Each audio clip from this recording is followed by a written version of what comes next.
Miserliness.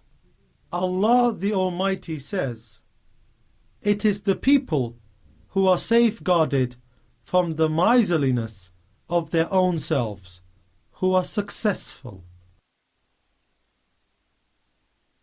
Assalamu alaikum wa rahmatullahi wa barakatuh, and welcome to another episode of Purification of the Soul. Wa alaikum assalam wa rahmatullahi wa barakatuh.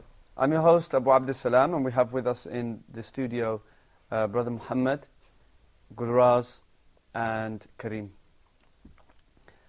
We're talking about miserliness, and we said that miserliness is quite an evil disease to have because of certain effects that it has on society.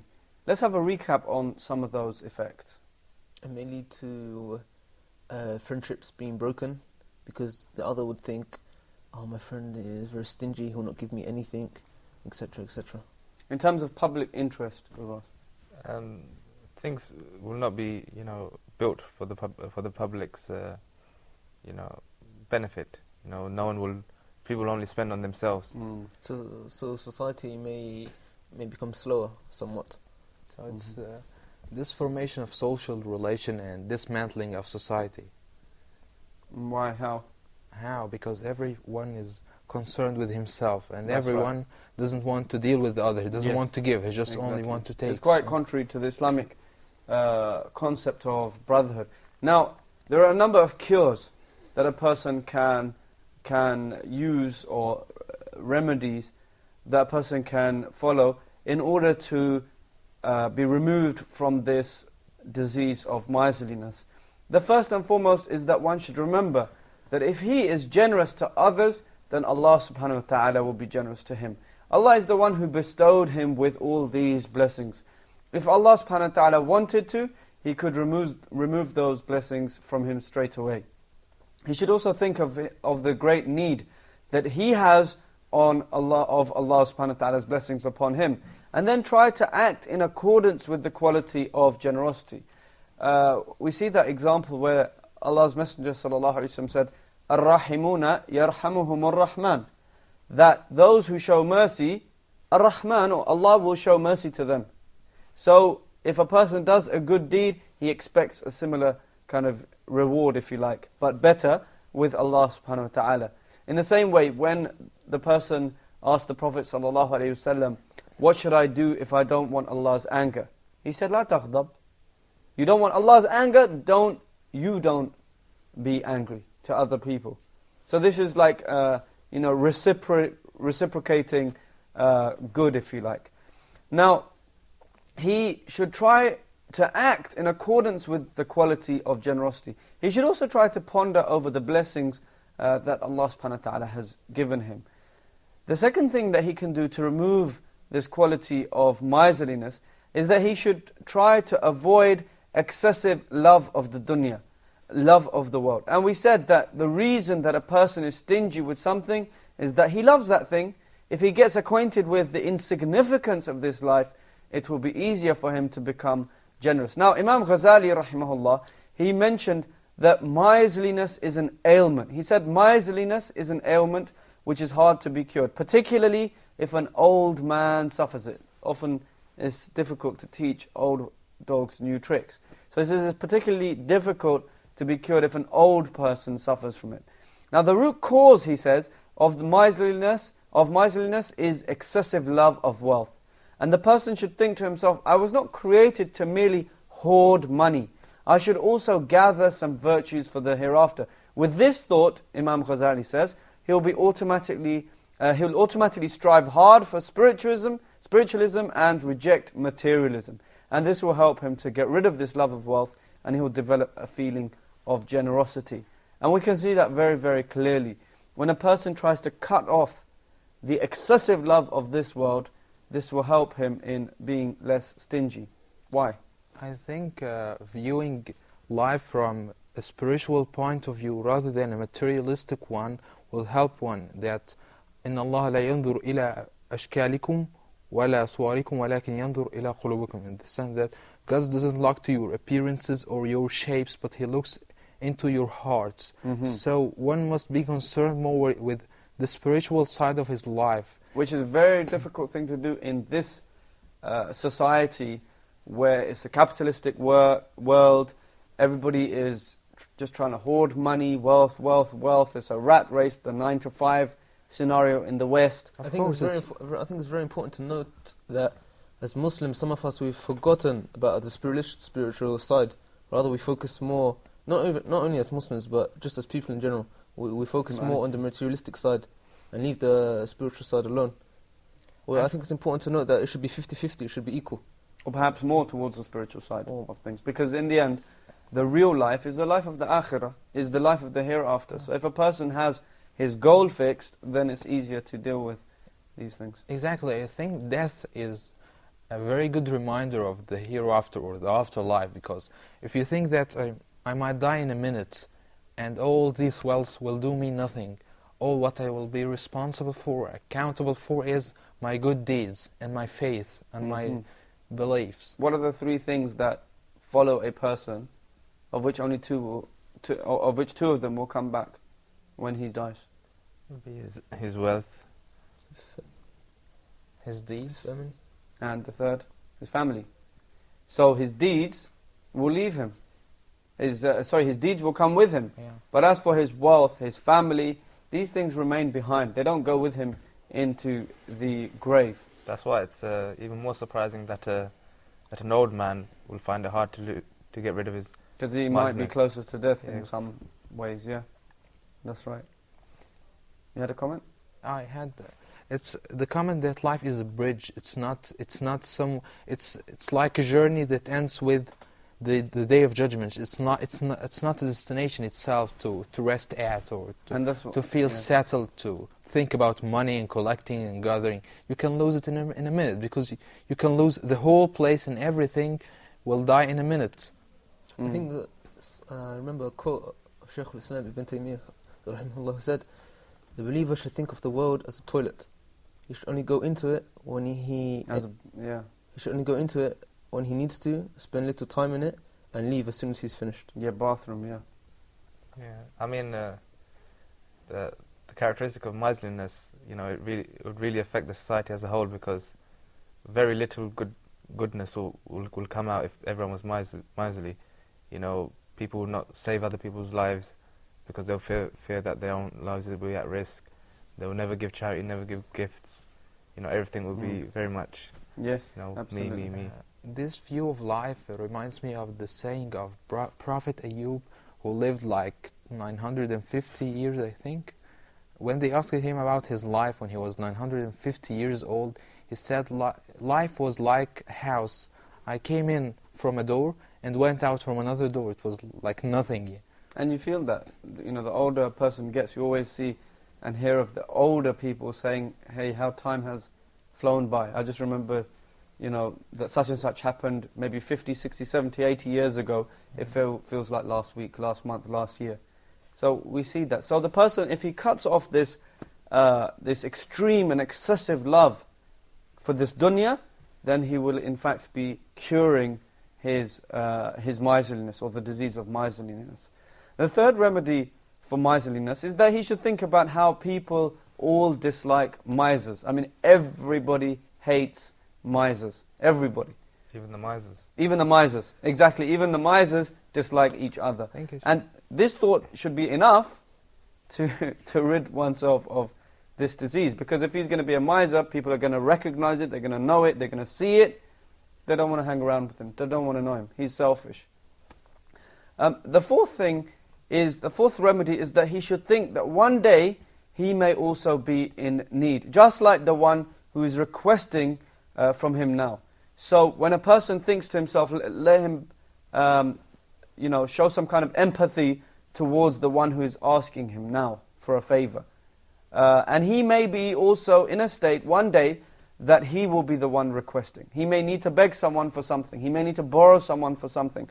He cannot guarantee that his rizq or his provision for this life will remain in a state of affluency until he dies. He doesn't know how much Allah has portioned for him the next day, or the next week, the next year, whatever. So he should be empathetic towards the one who is asking him now. Perhaps I will be in that situation. How would he feel like it if he was in that situation and the wealthy person he was to ask was miserly towards him? And this is quite an important way of remedying a cure. And in fact, this cure often helps a number of diseases, especially when a person, for example, when he's having bad thoughts about another Muslim, he should put himself in that position. Say to himself, hey, if I was in that situation, what would I do? Okay, I might do this, this, this, and this, which is not what he did. But at the same time, it often helps a person to understand why another person made a mistake, why another person did this or did that. In the same way here, when a person is stingy, somebody's coming to him, he's feeling stingy towards that person, he should realize, well, hey, I might be in that position sometime in the future, and I don't know. I don't know if I'm going to be in that position. So let me give something in charity as well now. Let's go into a break now, after which we'll continue looking at some of the cures of miserliness. And inshallah, we'll conclude the episode with looking at some stories about some of the pious people and how they were generous and how opposite they were to or how their character was so opposite to that of miserliness. Assalamu alaikum.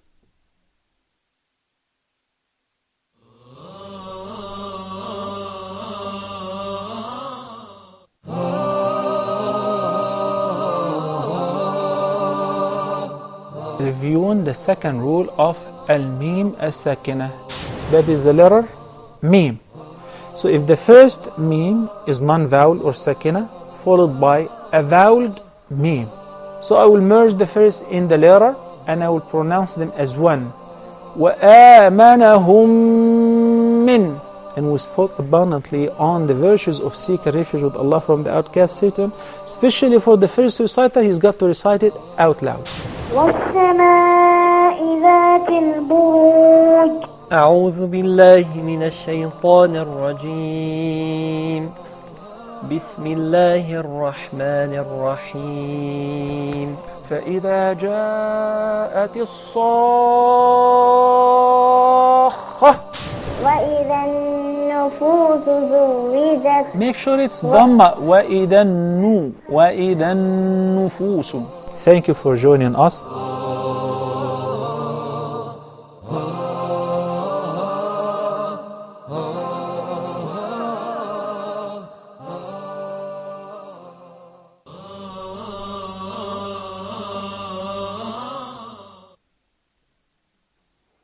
Assalamu alaikum and welcome back. Wa alaikum assalam wa rahmatullah. Now, we were talking about miserliness, some of the cures of miserliness, and we were talking about, the last cure we were talking about is that a person should remember that when somebody comes to him and he's in need, and the person himself is not in need, he should try to help his brother. Allah subhanahu wa ta'ala, the Prophet ﷺ said about Allah subhanahu wa ta'ala, that Allah is helping a slave of Allah, his slave, as long as the slave of Allah is helping his brother. كان الله في عون عبده ما دام العبد في عون أخيه أو كما قال. That Allah subhanahu wa ta'ala is helping his slave as long as his slave is helping his brother. So this kind of concept of when you're in need and you want other people to help you, in the same way when you're not in need, you should help other people. Especially when you expect help when you're in need from Allah subhanahu wa ta'ala. And there's one time where everybody will be in need of Allah subhanahu wa ta'ala. Yawm al-Qiyamah, on the Day of Judgment. Expand on that a bit. That I mean, on the Day of Judgment, we will all be in need, we will have nothing to help us. So we'll need the help of Allah. If Allah is not generous and merciful to us, then we have no hope. And Allah is always generous and always He's Al-Kareem. I think we always need Allah, but this single act of charity might take us from hell to heaven. Yeah, I remember actually a brother relaying a story that he asked a sheikh, should we give to beggars, who ask for charity always? And the sheikh said, yes, even if it's something small, give it to the person who's asking, hoping that on the Day of Judgment, when you're in need of Allah, that Allah will help you and be merciful to you because you helped someone else in need in this life. Yeah, that's right. This also reminds me of a story of one of the tabi'een. He used to say that when he was asked about giving a beggar some money, he said that he had a habit of giving, whenever a beggar asked him for something, he gives him money. He had this kind of habit. And he was afraid if he cut this habit, that Allah would cut the habit of giving him his rizq. Yeah, and this is when a person, he feels that even though he has wealth, he is affluent, whatever, but he's always in need. He's always in need. And since he feels that he's in need of Allah subhanahu wa ta'ala, primarily, and therefore he should help his brothers. He should help fellow Muslims. And therefore this will remove him of this quality of miserliness. Another thing that a person should do is that he should fight against his own soul. So whenever he has the urge of being stingy, he should do the opposite, give double. Somebody asks for something, he should fight against his own soul, give double. Somebody asks for 10 pounds, 10 riyals, $10, whatever the currency is, and he thinks to himself, shaitan comes to him, his soul whispers to him that, hey, don't give him the money. And stinginess comes out. He should punish himself by giving double. Let me give him 20 riyals, 20 pounds, $20, or whatever the currency is. And this is a very, very, very effective method for, as we've seen, many of the diseases of the soul. That whenever the disease comes to you, you fight it. You face it head on. You do the opposite to what that disease is dictating you to do. As we saw in envy, for example.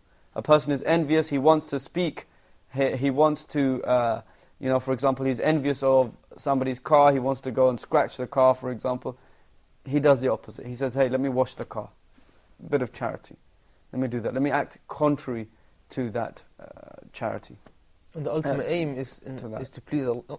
Is for Allah because the ultimate aim is to please earn Allah. The pleasure of Allah. Yes. So, in any disease, one has to train his body and indeed his soul or his intellect to deal with those diseases. An example of the bodies, if somebody, as we said, if somebody breaks his hand, breaks his leg, if he breaks his leg and then it's been plastered, it's been fixed, he is advised by the doctors in general to exercise the leg, to train the leg, to get back into a healthy state. In the same way, the soul. The soul has a disease, one has to train that soul to like giving money in charity. And you'll find that this is a very effective measure. Let's have a look at some statements of some of the people that we interviewed earlier on. One of the cures that you can get closer to Allah and read Quran and know that Allah gave others some things that you couldn't have, and He have some reasons for doing that. Some miseriness is like a social issue, so it's like the main cure for the miseriness is like believing in God, and like who's like a Muslim, he's like not miserous because nobody takes money to if you spend it today or tomorrow, it's never gonna last for forever. So spending, because you never know what's gonna happen tomorrow. So spend it now to the poor and to have fun with it. I think one can remove miser from himself, can be help the poor people on the streets. He can give money, maybe 25 piastres or 50 piastres, but it can help to remove the miser from himself. Because by helping them, he'll feel that they are poor people and they need help, so he will give money, and gradually he can remove miser from himself. To remove it completely, that's the way God created you. That's how you are, and you didn't choose that. You didn't choose what's in your heart. Basically, you can't control or you can prevent yourself from letting that do harm to yourself and to others. But I don't think you can really remove it, because it's in you. It's something. It's like your hand. You can cut your hand, but that wouldn't be good. You kill part of yourself. Yes. With regards to the cures or remedies, we've looked at 5 remedies for miserliness. The sixth one is also a very important one, and this is that he should aspire, the one who has some kind of miserliness in him, the miser, he should aspire to be like the prophets. May Allah's peace and blessings be upon him, upon all of them, and also like the righteous people. May Allah have mercy on them, who were generous, and they would give in charity abundantly. Now with regards to this last remedy, let's have a look at some examples of this. Now we've already mentioned before that the Prophet ﷺ was never asked for something except that he agreed to give that thing. Likewise, a man once asked the Prophet ﷺ for something in charity. And the Prophet ﷺ gave him a flock of sheep between two mountains. A huge flock of sheep between two mountains. Then the man went back to his people and said, "O my people, accept Islam, because Muhammad gives in charity as a man who does not fear poverty." This man, he linked fear of poverty to stinginess. In other words, the absence of fearing poverty to generosity. And he said, well, if that's the case, this must be the right religion. What's the connection here? The connection is that he's not afraid of tomorrow. He doesn't have the fear of the unknown that most people have about the tomorrow, the next year. What will be my life after 2 years from now? You've hit the nail on the head. Exactly. Most people who only have worldly concerns, worldly thoughts, they don't have any kind of, if you like, belief in the akhirah, in the hereafter. They have no knowledge of that. Then they're going to be concerned about tomorrow. They're going to be concerned, where's my rizq coming? But the Prophet Muhammad ﷺ was not like that. He had full reliance in Allah subhanahu wa ta'ala. He knew that Allah is the one who provides. So I guess it's a good dawah tool also. It's a good dawah tool, and this is what the Prophet ﷺ did. He gave money, or this wealth, if you like, in the form of sheep to this person. He said, hey, this guy, this Prophet Muhammad ﷺ, he doesn't fear tomorrow. And this shows that he has some kind of connection to the afterlife, to Allah, to the Lord. It must be something true. So, and from this he accepted Islam. Another example is where Uthman radiallahu anhu owed Talha radiallahu anhu 50,000 dirhams. What's a dirham? What's a dirham? It's a currency. It's a currency made of? Gold coins. No, silver coins. The dinar was made of gold coins. And the dirham was made of silver coins. Now, you can imagine 50,000 dirhams, pure silver. Okay? So even if we don't know if we may not know the exact measure of the dirham, but we know that it's a silver coin. So imagine 50,000 of these coins made of silver. I want you to imagine that. Picture that. It's a lot of wealth, even for today's time, let alone in that time. Now, Uthman radiallahu anhu owed Talha radiallahu anhu these 50,000 dirhams. Then once he entered the masjid, and Talha came to him and said, hey, here's your money, so take it back. Talha is giving back the 50,000 dirhams, silver coins, that he owes him. But he said, no, you keep it, Abu Muhammad, to help you in your hospitality. And this was the generosity of them. This was the generosity of the Salaf. Another example of this is where Urwa radiallahu anhu rahimahullah, he said that I saw Aisha radiallahu anha distributing 70,000 dirhams or dinars. He wasn't sure. Was it dirhams or was it dinars? As we said, dirhams is out of silver, dinars out of gold. I mean, if it was gold, you can imagine how much more this wealth meant to them. How many thousand dirhams? She was distributing, 70,000 dirhams while she was patching her cloak, her garment. Imagine, okay? Aisha radiallahu anha, she's patching her garment and she's distributing away the money. I mean, there's a major significance here. The fact that she could have easily used some of this money to go and buy a new garment. Why patch it? Or pay someone to patch it. But no, she's patching the garment. She has no connection, no kind of aspirations for this wealth. She gives it all away. 50,000 dirhams or dinars. The narrator is not sure which one. But imagine, gold coins, silver coins, 50,000 of them. It's a lot. You didn't even keep one? Huh? Didn't even keep one. Didn't even keep one, and that's narrated in another hadith, where that Aisha radiallahu anha distributed 100,080,